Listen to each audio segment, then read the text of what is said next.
चलो ध्यान दो, तुम लोग का जो चैप्टर होगा क्या होगा, सिंपल इंटरेस्ट का। ठीक है, तो इसमें बहुत चीज पढ़ाया हुआ है ना। तो बताओ इसमें जो है हम लोग मुख्य रूप से पी पढ़ते हैं, आर पढ़ते हैं, टी पढ़ते हैं, क्या जी, एस आई पढ़ते हैं और ए अमाउंट पढ़ते हैं। क्लियर है? तो ध्यान क्या देना है, पी माने क्या, प्रिंसिपल, प्रिंसिपल ना, या इसको कह दो सीधा मूलधन। आर से रेट हो जाएगा, रेट दर। टी से क्या हो जाएगा, टाइम मतलब क्या, समय। एस आई से सिंपल इंटरेस्ट मतलब क्या, साधारण ब्याज। क्या हो जाएगा, साधारण ब्याज। क्लियर है? ए से अमाउंट, अमाउंट मतलब क्या, मिश्र धन हो जाएगा। क्या हो जाएगा, मिश्र धन हो जाएगा। सही बात है। तो अब इसमें याद क्या करना है, एस आई का फॉर्मूला। क्या याद करेगा, एस आई का फॉर्मूला। चलो ध्यान दो, एस आई बराबर क्या होता है, पी गुना आर गुना टी बटा में 100। यही होता है ना। और बहुत सारा जो है तुम लोगों को क्या फॉर्मूला लिखाया हुआ है ना, पढ़ाया हुआ।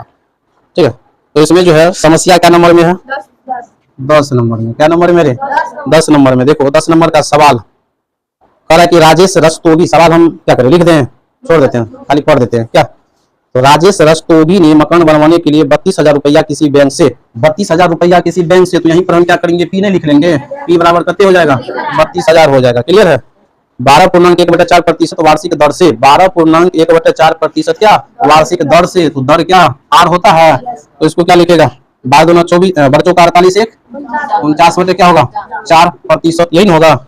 वार्षिक दर से ऋण लिया एवं गृह निर्माण समिति से, एवं देखो गृह निर्माण समिति से 60,000 और लिया अलग से ना, तो एगो पीओ आ गया इसका कितने, 60,000। कितना आ गया, 60,000। इसका जो दर है 10% वार्षिक दर से ऋण लिया, तो इसका जो रेट है, दर है क्या है, 10% है। क्लियर?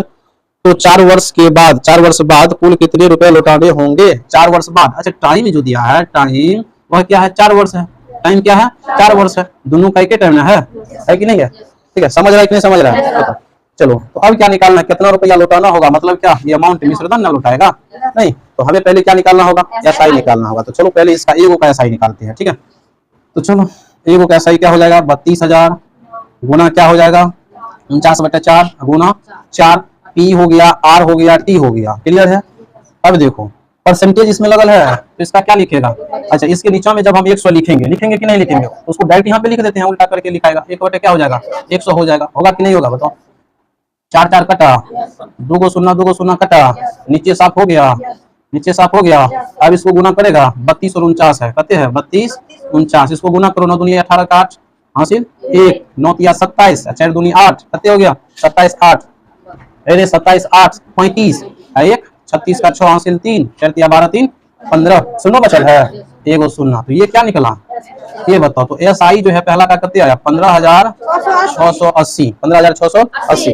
तो इसका क्या कहते हैं, अमाउंट यहाँ पे निकाल सकते हैं क्या जी, नहीं निकाल सकते हैं। तो अमाउंट बराबर क्या हो जाएगा, इसका जो मूलधन है कितना, 32,000 है, कितना है 32,000, प्लस में एस आई कितना है 15,680 है। अब इसको जोड़ दो, इसको जोड़ दो, तो कितना हो जाएगा, देखो 0 में 0 को जोड़ेगा 0, 8 में 0 जोड़ेगा 8, 6 में 0 जोड़ेगा 6, 5 में 2 जोड़ेगा 7, 1 में 3 जोड़ेगा 4। ये अमाउंट हो गया पहले वाला का ना। अब दूसरा वाला देखो, ठीक है, क्या सब समझ रहा है। दूसरा वाला देखो, तो पी गुना आर गुना टी होगा, डायरेक्ट लिख देते हैं क्या, 60,000 गुना 10 गुना करते 4 बटा में क्या हो जाएगा 100, 2 को 0 2 को 0 को काट दो। ठीक है, 10 चौका 40, या तो यहीं से गुना कर लो, क्या दिक्कत है, 6 एकम 6, 6 चौका 24, पहले अंक को गुना करना आसान होगा। ठीक है, 6 एकम 6, 6 चौका 24। अब इसमें जो भी सुनना है ना बैठा दो, 1 2 3, क्या को सुना 3 को सुना। तो इसका ब्याज कितना निकल गया 24,000। तो इसका अमाउंट निकालना है, क्या निकालना है अमाउंट। तो 60,000 मूलधन, 60,000 क्या है मूलधन है, अब ब्याज कितना है 24,000 है। तो अमाउंट क्या हो जाएगा, इसको डायरेक्ट जोड़ सकता है क्या, 60,000 20,000 80,000 4,000 84,000। क्लियर है? तो दोनों अमाउंट क्लियर है। अब सवाल को और पढ़ना है। देखो अंतिम में क्या करा, कुल कितने रुपए लौटाने होंगे, तो लौटाएगा तो खाली ब्याज लौटाएगा, अमाउंट ना लौटाएगा। तो दोनों अमाउंट को जोड़ दो, क्या लौटाएगा अमाउंट लौटाएगा। तो दोनों अमाउंट है 47,680, एगो कितना है 84,000, 84,000 कितना है 84,000। 0 8 6 7 4 11 का 1 हासिल 1 और 4 12 1 13, 3 अंक, उसके बाद 2 अंक के बाद कौन लगता है, तो कितना लौटाएगा 1,31,680। यही हमारा क्या हो जाएगा आंसर हो जाएगा। क्लियर? ठीक।